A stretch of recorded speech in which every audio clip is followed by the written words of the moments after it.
Chicken biryani is the greatest dish of all times, and today I'm teaching you my easy cook biryani recipe.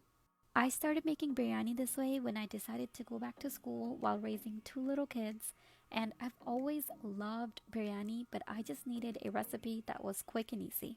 The best part about this recipe is that even though we are taking a little bit of a shortcut on the actual masala, we are not compromising on any of the flavor.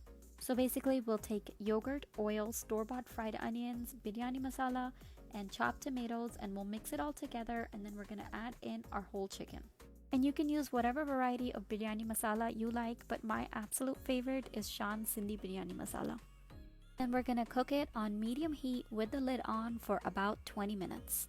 And then every few minutes, just make sure that you give it a stir so that nothing sticks to the bottom of the pan. And while that's cooking, I'm going to cut up the garnishes that I'll be using later. I have a handful of chopped cilantro, mint, one sliced lemon, some green chilies, and a little bit more fried onions. After about 20 minutes, your masala should look like this, and all we're gonna do now is cook it with the lid off so that some of the water can dry up and then our oil can begin to separate.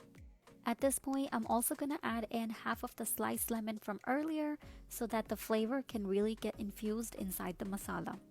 I'm gonna cook this for about 10 more minutes, and then we're going to cover it, put it on low heat, and begin the rice. So I'm gonna take a pot of salted water and bring it up to boil. Once it's boiling, I'm gonna add in my washed and soaked rice, and then I'm gonna cook my rice until they're about 75% cooked. And for my rice, that took about 10 minutes. Then we'll drain our rice and we'll be ready for our final layering.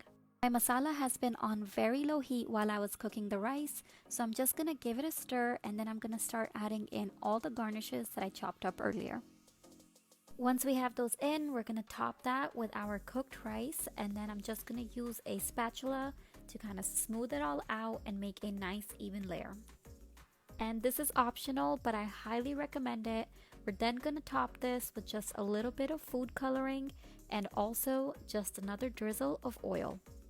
And then we're going to cover our biryani and put it on low heat and cook it for 15 to 20 minutes. And it's really important that you use a lid that fits your pan completely so that no steam escapes. But if you don't have that, you can just layer a kitchen towel in between your pan and your lid. After 20 minutes, your biryani is completely ready, and I just like to stir it gently before I serve it, and it's seriously as easy as that. I really hope you give this recipe a try, and if you want to see more of easy Pakistani home cooking, make sure you like, comment, and follow.